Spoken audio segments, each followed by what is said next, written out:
Alright, so this is gonna be for maybe like a high school kid or someone interested in medical school that doesn't really know much about how to go about doing that. A lot of people in medical school, they have family members that went into medicals that are doctors, or they have really a good support system. I didn't have that getting in, and I was able to get in. And I had to kind of learn all of this stuff on my own. When you are in that environment of, applying and getting in the med school, it could be very cutthroat. Some people will just blatantly feed you the wrong information because they see you as competition. But it is a strange group of people that you will run into. But the way it works, and we'll start at the beginnings of, you are in freshman high school, and your parents bring you in on your first day of school, and so this is high school. And high school is easy to get into. In fact, it might be even mandatory. Usually it's 4 years. And you better be making like a 4.0 grade point average. Now, if you don't have a 4.0, don't worry about it. You can make it up in college. You can also kind of take community college courses.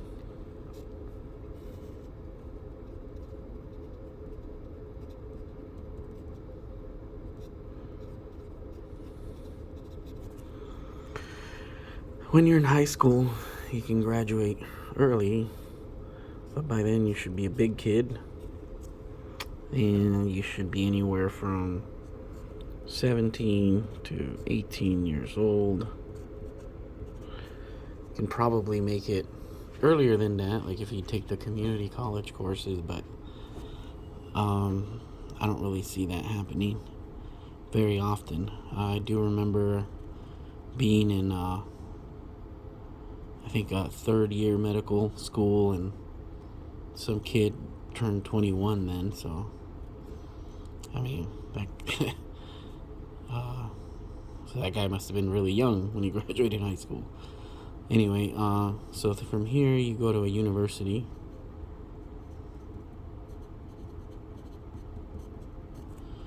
Usually you want to take your SAT here. And then that'll determine if you can make it into one of the top universities. So that's like Ivy Leagues, UC schools. I'm here in California. So UC San Diego,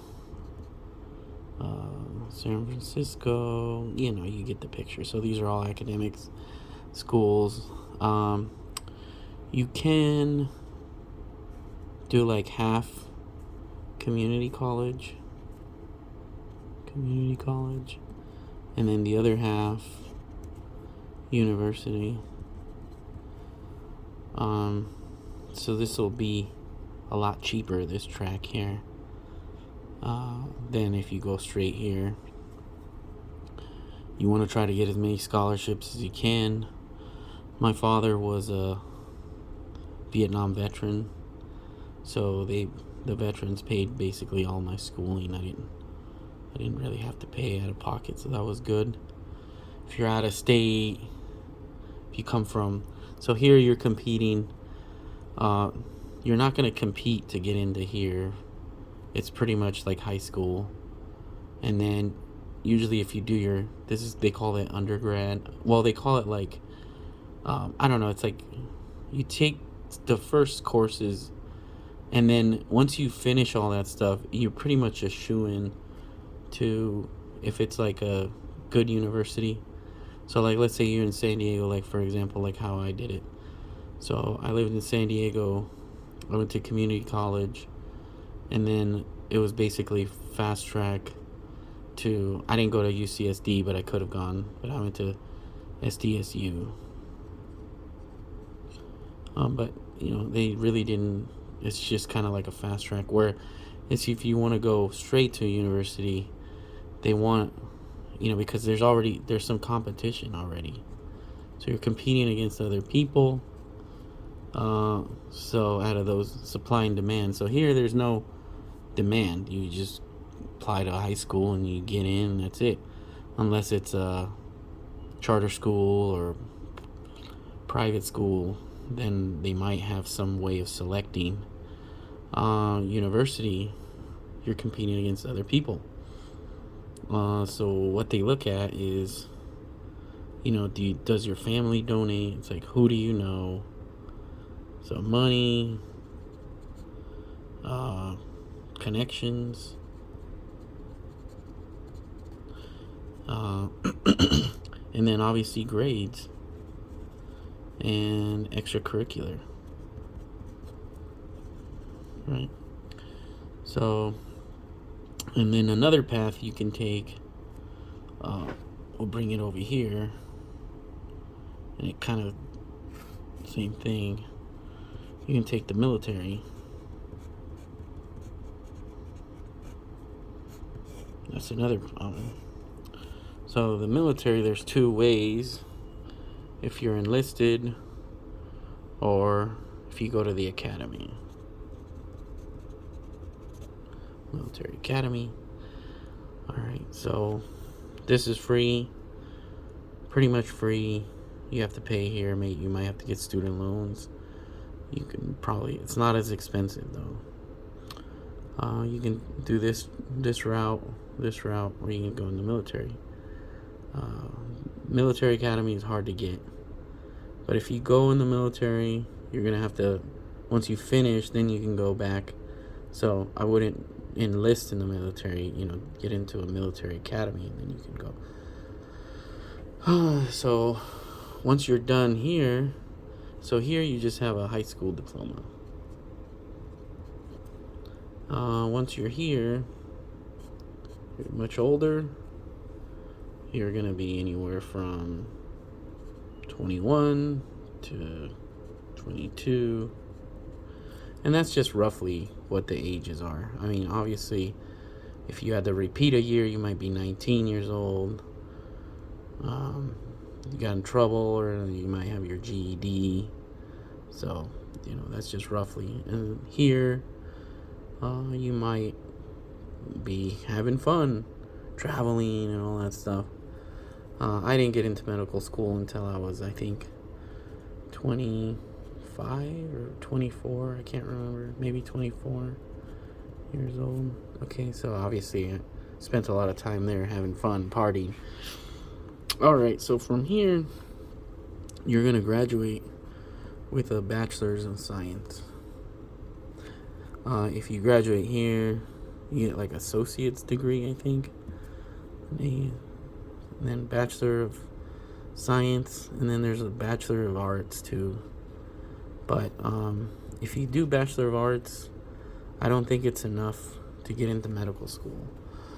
But from here, usually people will go off and do either, if you want to keep going to school, you do a PhD. And the competition on that isn't as bad. It all depends on what school you want to go to.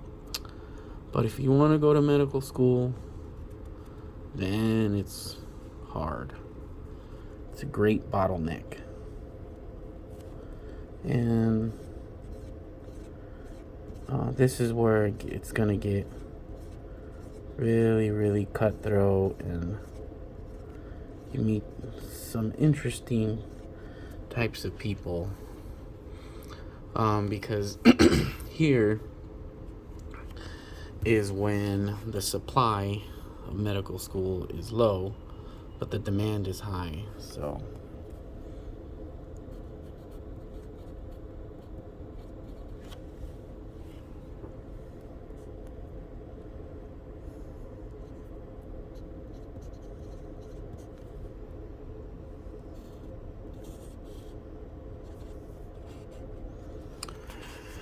So, how to get from here to here?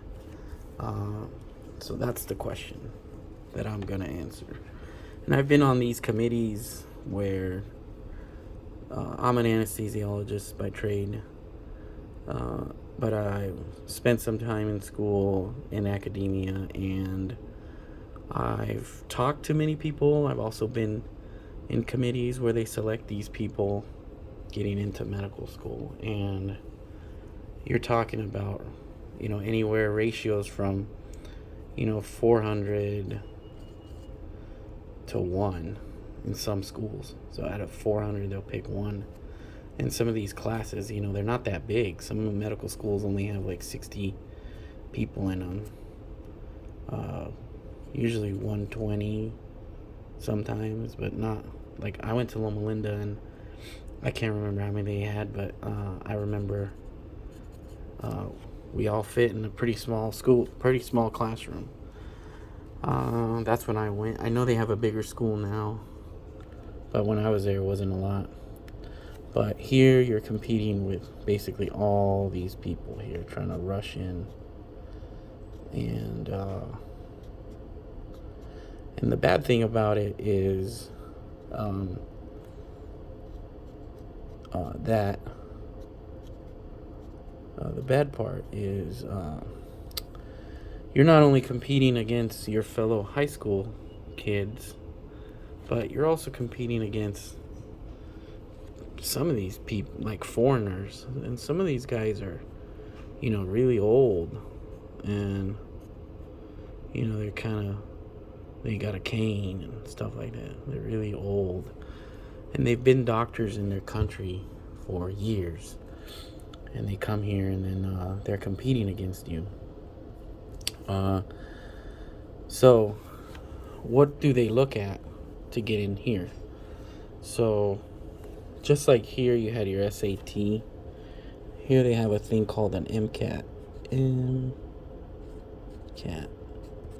I don't even remember what it stands for. Medical, I don't know, aptitude test. I don't know. You can look it up. When I was in school, they had it was all multiple choice. It probably is still now, but it was all written. They had scantrons. And I don't remember, but it was 3 numbers. And I think the average of the 3 was 5. They would get 5 in this category, 5, and then some sort of letter, A or B, A through K or something like that. And then, so the average, you could either add them up, I think, and they would add up to 15, or you take the average, and then they average, and then so your score, they would say they'd be 5K, or they'd say 15M. So that was the average, I think. I mean, I don't remember because it was so long ago, but I think the average was 5 national. But then of the people that got into medical school, the average was 11, 12 or something like that. Or maybe 12, 12, 12, and then whatever number, whatever letter. So they would say 12 M, and most of the time they just take the average number. So I think that was the average people getting in. Some people would get 15, I think. I don't know, I can't remember, but that's one of the things they look at. But in reality, I'll show you what they look at. So you've heard the expression about it's all about who you know.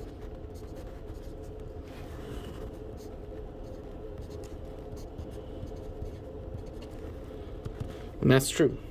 So if you know people in medical school, then professors, somebody, it's easier for you to get in. That's just the way it is. Why do you think many of the people in medical school, remember I told you in the beginning that they have either a family member in medical school, so they know all this stuff. They don't have to look at this YouTube video. I wish I would have had going in.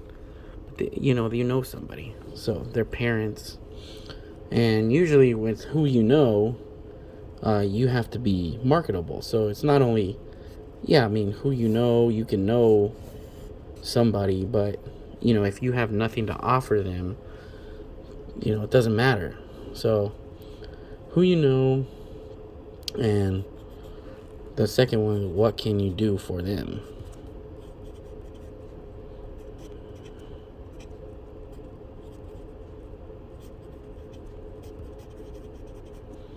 This is also called leverage.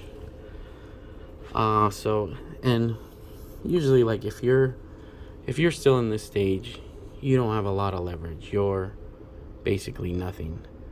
When you get into this, what you can do for them, that's you probably going to be someone in your family that can, like, donate a lot of money to your school or projects, or you're part of the royalty of the school, like your father's a urologist and your uncle and they all went there, so or you're part of the anointed class of people.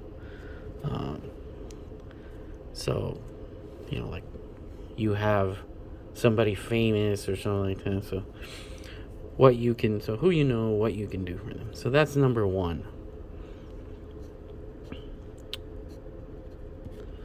Number two is, in America, we have the Oppression Olympics.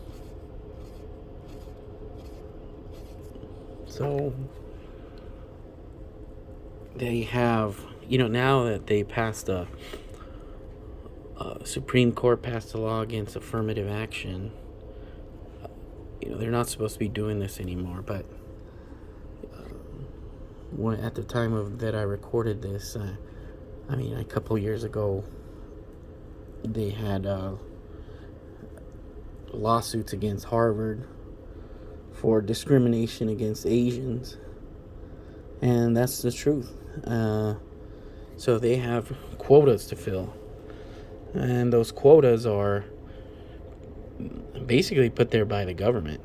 They're diversity is their policy, equality, equity. I don't know. I don't even know what it's called. The diversity, equality, something like that. So, I don't really want to get into it. I don't want to say, what you have to be, but basically, don't be white, and don't be a man, and probably don't be Asian, because it's hard for you to get in, unfortunately. So if you are any of these categories, then you're gonna have to do very well with grades, and that's proven. You can. I'm not telling you anything that you guys probably don't know, but it's true. It's unfortunate, or fortunate. I don't know. I don't know what you want to call it, but grades. And so the grades, like I said, we talked about the MCAT, and then your high school, you got to do like a 4.0, and then in university, you got to do well. Don't get any. You can't be getting any B's or C's. Definitely no C's. It's just all A's, and you got to look at what the requirements are from a university to get, like, pre-med. So once you graduate with your Bachelor of Science, you can, like, biochemistry is what people graduate as a major in biochemistry. I did molecular biology, some sort of biology degree. I knew some guy that did French, but now you have to also, like, let's say you decide to take French, or some other thing that has nothing to do with medicine.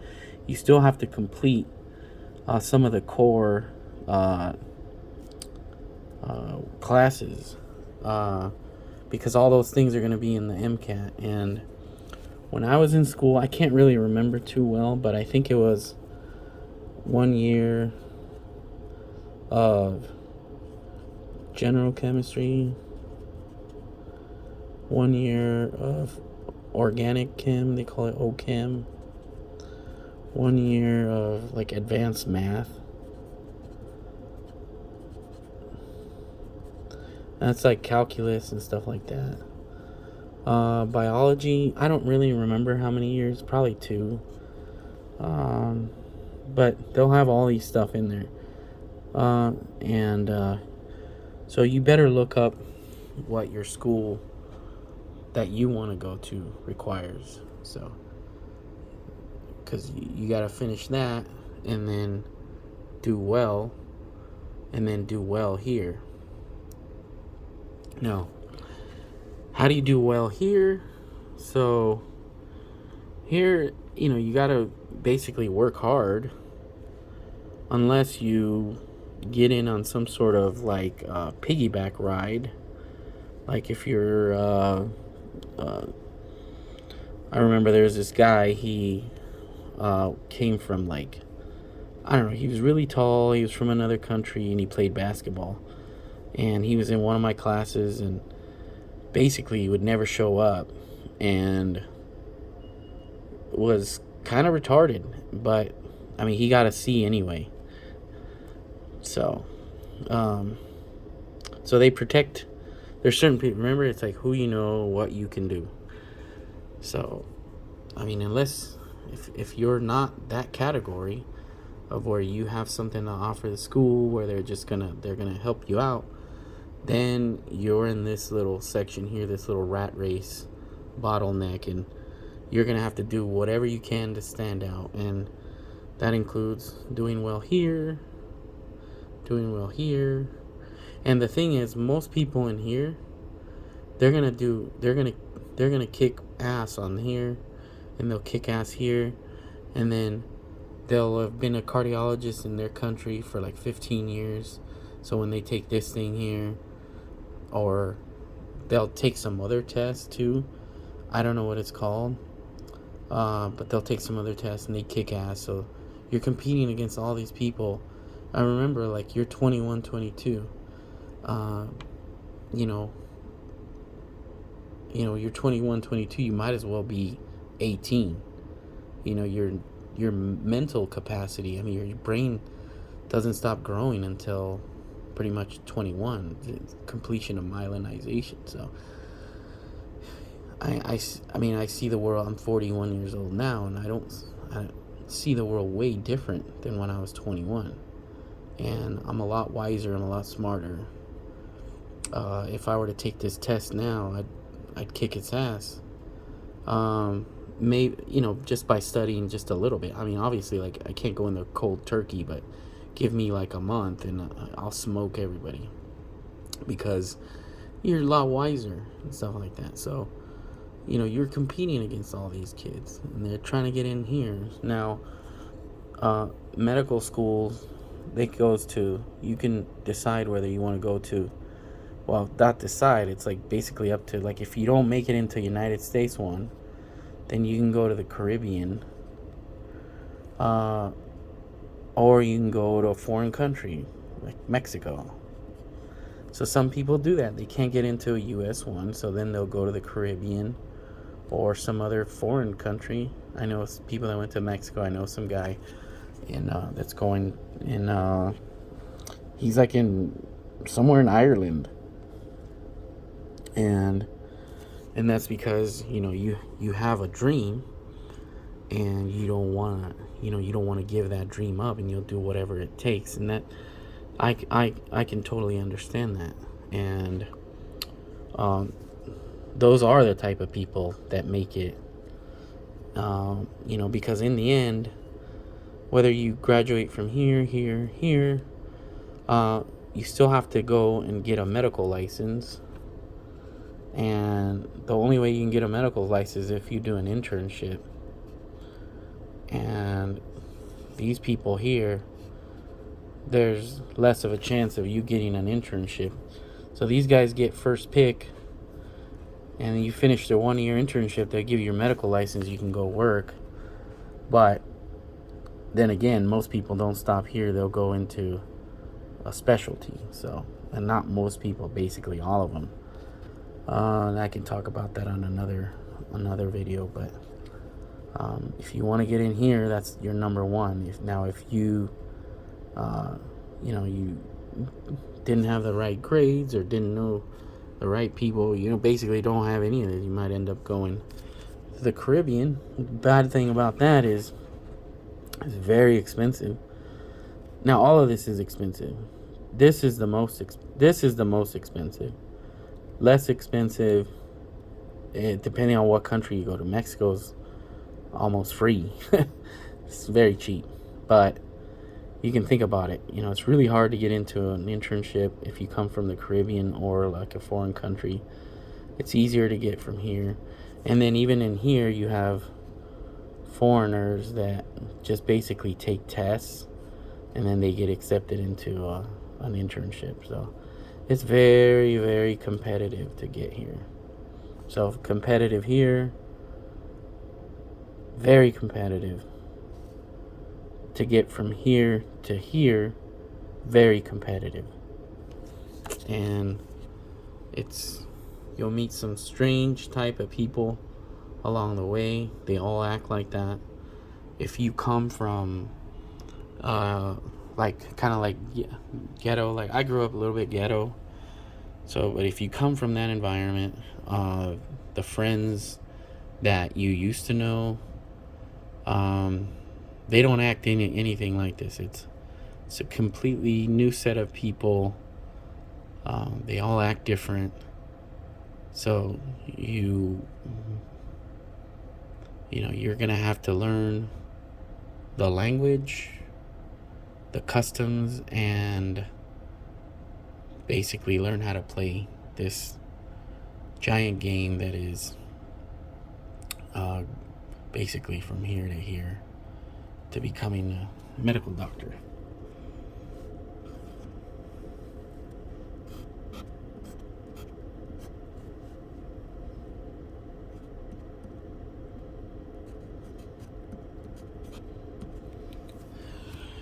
So they have other ones that are called DO school. That's somewhere in between here. So U.S. medical school, and then you can go to DO school. That would be your second. And then if you do DO, you can also get an internship, get a medical. And if you don't do DO, then you go to a Caribbean, then a foreign country. But that's it. Now I'll make a video talking about best way to study for this MCAT. Even though it's like a long time ago, the formula is the same, because once you're in medical school, you'll have to take a bunch of very, very difficult tests. And once you're in internship, you have to take a bunch of difficult tests. So the formula is the same for everything. So I'll kind of go over that on another video for you.